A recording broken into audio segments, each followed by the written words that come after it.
Гүзел Усманованы коррекциялеуші интернат мәктепте яратмаган бала юктырмагайын, чөнки тәмледән-тәмле ашлар, ризыклар белән сыйлый улаларны.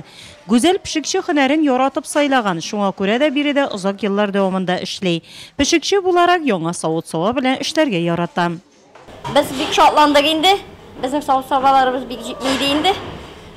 Мин 25 ел эшлим инде. Балаларны бик тәмле ашарга тырышабыз инде. Хәзер савыт-сабалар яңа булгач тагы да тырышырбыз, Алла теләсә. Тәмле итеп һәм менюда ризыкның төрлелеге дә күренә. Интернат мәктәптә балаларны 5 тапкыр ашаталар. Аш суның хуш исе бинага килеп кергәү биләп ала. Так как наше учреждение является... Безнең учреждениедә балалар тәүлек дәвамында була. Шуңа да безнең хуҗалыгыбыз һәм ашханәбез бар. Билгеле инде, ашханәдә инвентарьларны гел яңартып тору сорала. Бүләкләр кичкенә түгел. Ашхана өчен кастрюльләр, чәйнекләр, пычаклар җыелмасы, савыт-сабалар.